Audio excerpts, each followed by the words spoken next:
Pushpa 2 movie December 5న విడుదలైంది. అప్పటి నుంచి ప్రతిరోజు కూడా ఈ మూవీ రికార్డులు క్రియేట్ చేస్తూ బాక్స్ ఆఫీస్ బద్దలు కొడుతుంది. ఇప్పటికే 800 కోట్ల వసూళ్లను రాబట్టిన ఈ మూవీ ప్రస్తుతం 1000 కోట్ల వసూళ్ల వైపుకు దూసుకొని పోతుంది. ఇదిలా ఉండగా ప్రస్తుతం ఈ మూవీ ఒకవైపు రికార్డుల పరంగా వార్తల్లో ఉంటూనే మరోవైపు వివాదాల్లో కూడా టాప్ లో దూసుకెళ్తుంది. అయితే పుష్ప 2 మూవీ ప్రీమియర్ షో సమయంలో హైదరాబాద్ లోని సంధ్య థియేటర్లో ఒక మహిళ మృతి చెందింది.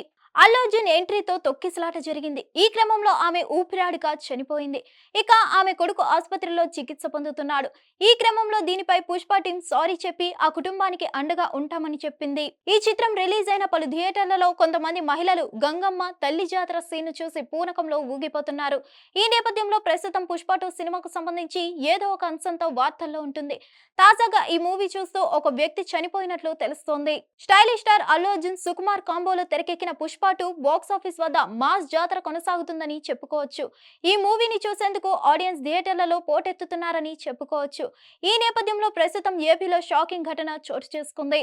తాజాగా ఏపీలో ఈ సినిమా చూస్తూ ఓ వ్యక్తి మృతి చెందాడు. అనంతపురం జిల్లా రాయదుర్గలోని కేబీ ప్యాలెస్ థియేటర్లో ఈ విషాదం చోటు చేసుకుంది.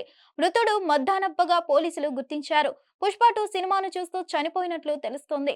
కానీ చనిపోయిన వ్యక్తి బంధువులు మాత్రం తోపులాట వల్ల తమ వాడు చనిపోయాడని కూడా ఆ కుటుంబం ఆవేదన వ్యక్తం చేస్తున్నారు. హిట్ టీవీ యాప్ ని డౌన్లోడ్ చేసుకోండి. ఇందులో short news, live news, entertainment movies అన్ని అవైలబుల్ గా ఉన్నాయి. Please download Hit TV app. Hit TV app. Hit TV యాప్ని ఫ్రీగా డౌన్లోడ్ చేసుకోండి.